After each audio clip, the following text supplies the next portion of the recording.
नमस्कार दोस्तों। यह कहानी गोवा के एक सुनसान कब्रिस्तान की है। एक बार की बात है, गोवा के एक छोटे से शहर में मलिक का बागीचा नामक स्थान पर एक डरावना कब्रिस्तान था। ऐसा कहा जाता था कि उस कब्रिस्तान में विभिन्न प्रकार की अलौकिक शक्तियां रहती थी।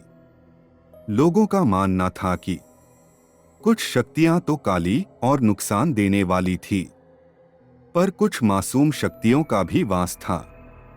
एक दिन अमावस की रात को अमित, नेहा, प्रिया और अंकित, चार दोस्त कब्रिस्तान के किनारे पर एकत्रित हुए। अचानक उनको कब्रिस्तान से संगीत की आवाज सुनाई दी। आवाज कहां से आ रही है, यह देखने के लिए वे हाथ में टॉर्च लेकर सावधानी से कब्रिस्तान के गेट से अंदर घुसे। जैसे ही वे कब्रिस्तान में दाखिल हुए, वह आवाज बढ़ती जा रही थी। हवा तेज चलने लगी। अचानक उन्होंने एक इंसान को एक कब्र के पास भटकते हुए देखा। पहले तो वो थोड़ा डर से गए, फिर हिम्मत कर वो उसके पास पहुंचे। वह उदास और खोया हुआ दिखाई दे रहा था। उसने उन चार लोगों को कोई नुकसान नहीं पहुंचाया। यह देख उनकी हिम्मत बढ़ी और अमित, नेहा, प्रिया और अंकित उसके पास आए और पूछा, कौन हो तुम और इतनी रात को यहाँ क्या कर रहे हो? तो उसने जवाब दिया कि मैं एक आत्मा हूँ और मेरा नाम रिजवान है। रिजवान आत्मा होते हुए भी बहुत शांत स्वभाव का था।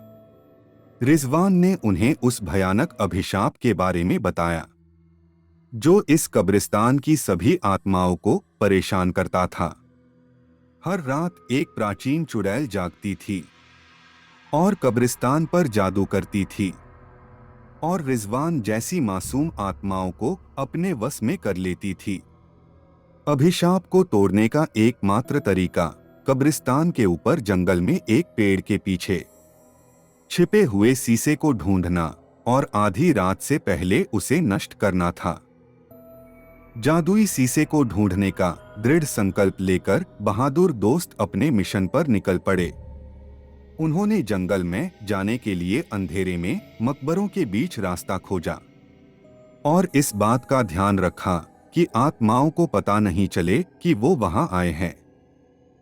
रास्ते में उन्हें बाबर नामक एक नर कंकाल का सामना करना पड़ा, जो उन्हें जादुई शीशे को खोजने में मदद करने के लिए तैयार हो गया। वह कंकाल उन्हें एक पुराने घर के पास ले गया और कहा, तुम सब इस घर की मिट्टी अपने पास रख लो।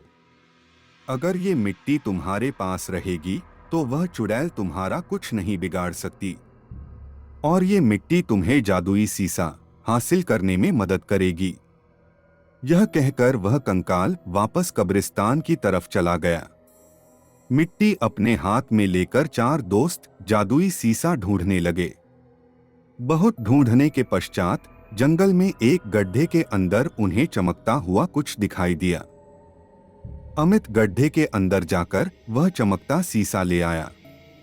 रात करीब 2 बजे आते ही वे तीनों अपने हाथों में जादुई शीशा लेकर श्राप को तोड़ने के लिए कब्रिस्तान की तरफ बढ़े। कब्रिस्तान में उन्होंने शीशे को निकाला और एक प्राचीन मंत्र का पाठ किया। मंत्र पाठ करते ही जमीन कांपने लगी और कब्रिस्तान में एक तेज रोशनी छा गई। वह चुड़ैल जाग गई और गुस्से में दिखाई दी, लेकिन उसकी शक्ति धीरे धीरे कमजोर हो रही थी।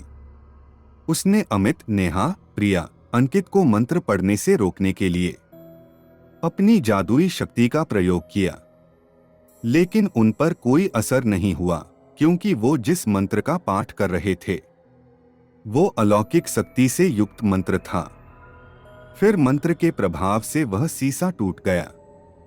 धीरे धीरे चुड़ैल की सारी शक्ति खत्म हो गई और चुड़ैल भस्म हो गई। इसके बाद वह कब्रिस्तान चुड़ैल के अत्याचार से मुक्त हो गया।